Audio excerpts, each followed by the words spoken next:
আসসালামু আলাইকুম। আমরা গিয়েছিলাম দিনাজপুরের রাজবাড়িতে, যেটি দিনাজপুর বাস স্ট্যান্ড থেকে মাত্র 15 থেকে 20 মিনিটের রাস্তা। তো আমি আর আমার বন্ধু 50 টাকা দিয়ে একটি অটো রিজার্ভ করে চলে যাই ওখানে। এটি হচ্ছে রাজবাড়ির মূল ফটক। তো আমরা ভিতরে প্রবেশ করি। আসলে রাজবাড়িটির অনেকটা অংশই ভেঙে গিয়েছে। আর এটি হচ্ছে রাজবাড়ির ভিতরের যে অংশটা, ঢোকার পরে এটি হচ্ছে সেই অংশটা। আর এটি হচ্ছে মূল ফটকের ভিতরের দিকটি দেখতে যেরকম আর কি। তো সামনে রাজবাড়ির সামনে এরকম একটি বড় ফাঁকা জায়গা আছে। আমরা এরপরে এই জিনিসটি কি আমি বুঝতে পারিনি। তো এটি হচ্ছে রাজবাড়ির একদম মেইন যে মানে দ্বিতীয় যে গেটটি ওইটি।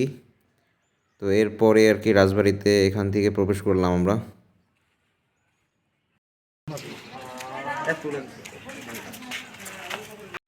এটি হচ্ছে ধ্বংসপ্রাপ্ত রাজবাড়ির একটি অংশ।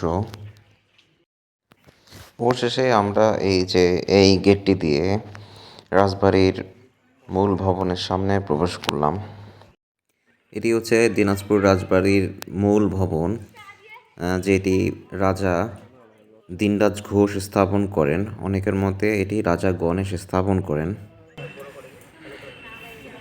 এখানে এসে দেখতে পেলাম কিছু মহিলা সরাসরি সবার সামনে পাঁপড় তৈরি করছেন, এবং এখানে পাঁপড়টা রোদে শুকিয়ে পরবর্তীতে পলিথিনে পুরে বিক্রি করছেন।